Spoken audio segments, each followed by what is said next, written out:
Assalamualaikum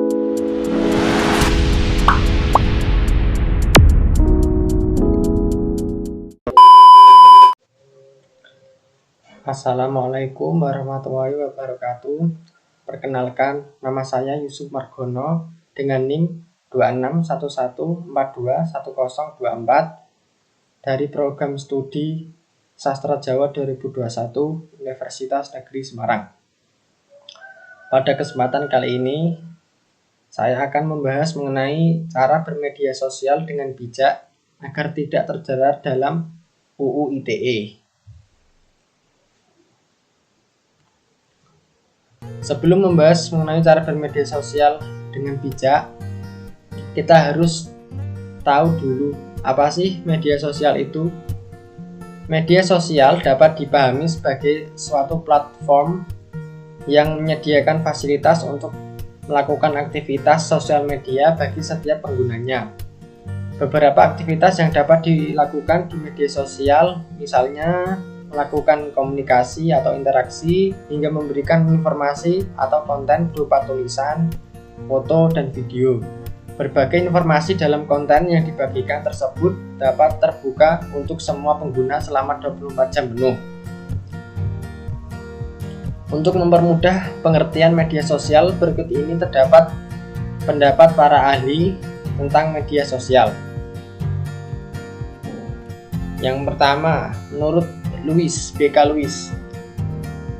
Lewis dalam karyanya yang berjudul Social Media and Strategic Communication Attitudes and Perception Among College Students yang terbit pada tahun 2010 menyatakan media sosial merupakan suatu label yang merujuk pada teknologi digital yang berpotensi membuat semua orang untuk saling terhubung dan melakukan interaksi, produksi, dan berbagi pesan.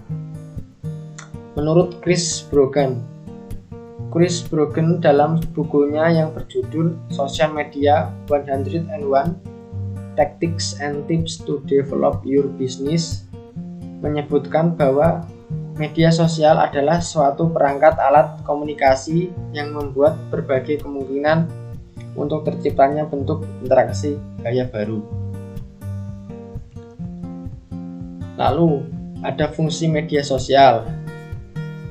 Fungsi yang pertama yaitu sebagai komunikasi. Sebelum berkembang hingga seperti ini, media sosial pada awalnya hanya berfokus pada membangun ekosistem komunikasi yang baik bagi pengguna. Namun, seiring dengan berkembangnya internet dan teknologi, media sosial lebih dari hanya komunikasi. Media sosial telah menjadi dunia kedua bagi manusia di seluruh belahan dunia untuk berkumpul dan berinteraksi.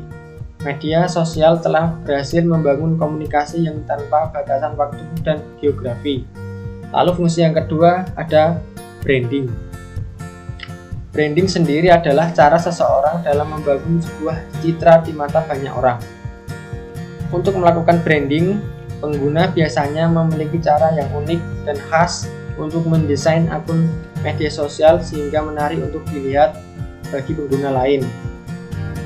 Hal inilah yang menjadikan akun media sosial mirip seperti dunia nyata, karena setiap orang memiliki ciri khasnya masing-masing.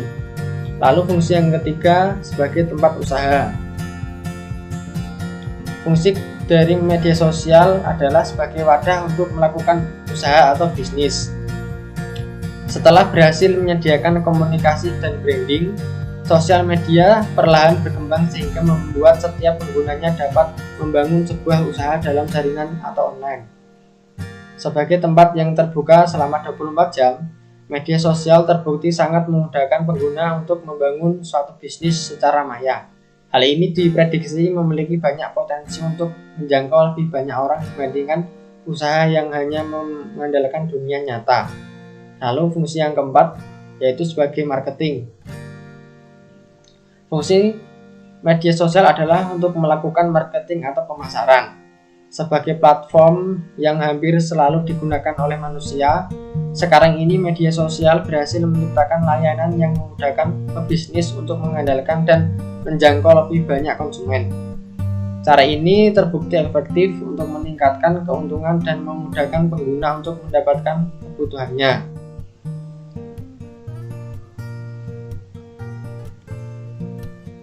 Lalu ada manfaat media sosial.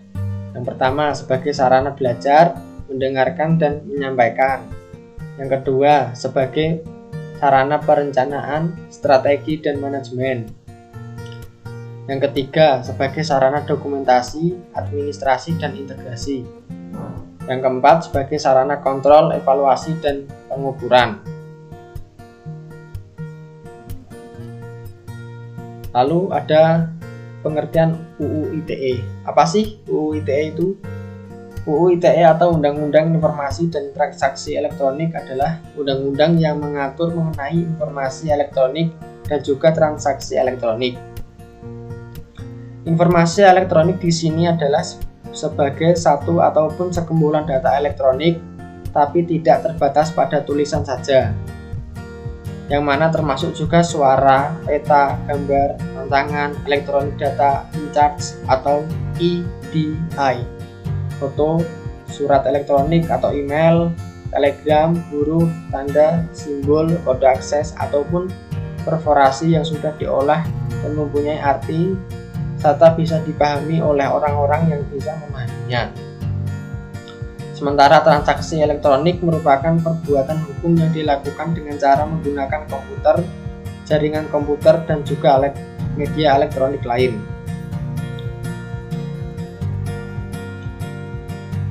Hal yang harus dihindari ketika bermedia sosial dalam butir UU ITE.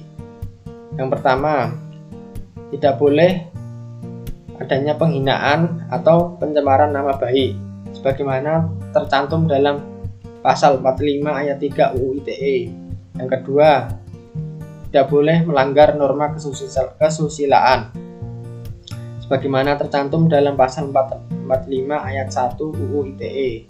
Yang ketiga, tidak boleh menyebarkan berita bohong dan menyesatkan yang sebagaimana tercantum dalam pasal 45A ayat 1 UU ITE.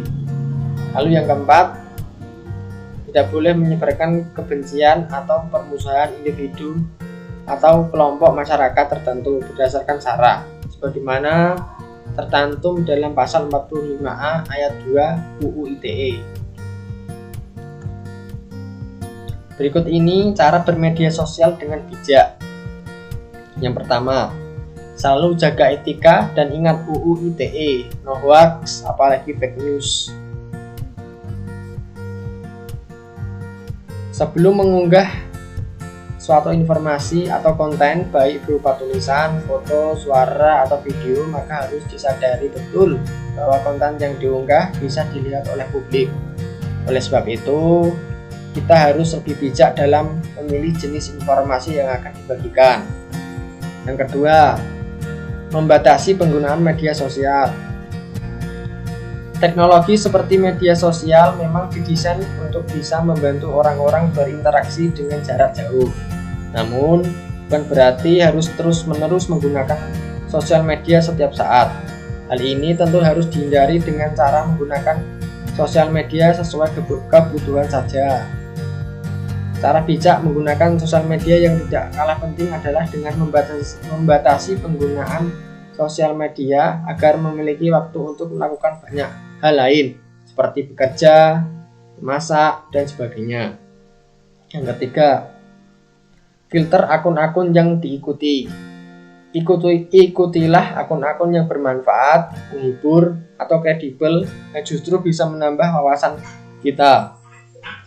Jauhi akun-akun yang sekiranya toksik dan tidak memiliki kegunaan apapun. Yang keempat, jangan asal posting konten. Sadari betul bahwa akun sosial media bisa dilihat oleh secara publik, termasuk semua postingan di dalamnya. Oleh karena itu, harus lebih bijak dalam memilih konten-konten sebelum diunggah di media sosial. Meskipun platform media sosial saat ini punya fitur privasi yang bisa diatur, namun tak ada salahnya menggunakan media sosial dengan lebih baik dan bermanfaat sehingga tidak menyinggung pihak lain. Lalu yang kelima, harus menjaga privasi. Saat ini orang-orang bisa dengan mudah cepat mendapatkan informasi mengenai seseorang. Dengan banyaknya platform sosial media yang bisa digunakan secara bebas, membuat orang-orang secara tidak langsung memberikan informasi pribadi mereka di sosial media. Hal ini sebenarnya bukan suatu masalah besar jika informasi tersebut tidak disalahgunakan untuk hal yang merugikan. Namun, saat ini banyak kasus yang memanfaatkan hal tersebut untuk melakukan kejahatan.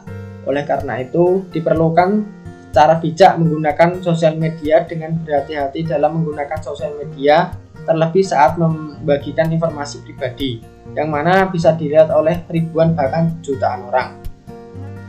Yang keenam, jaga etika.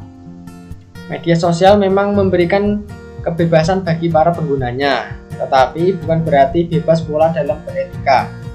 Jaga selalu etika, sopan santun, dan selalu bersikap respect pada teman atau orang-orang yang terkoneksi di akun media sosial kita.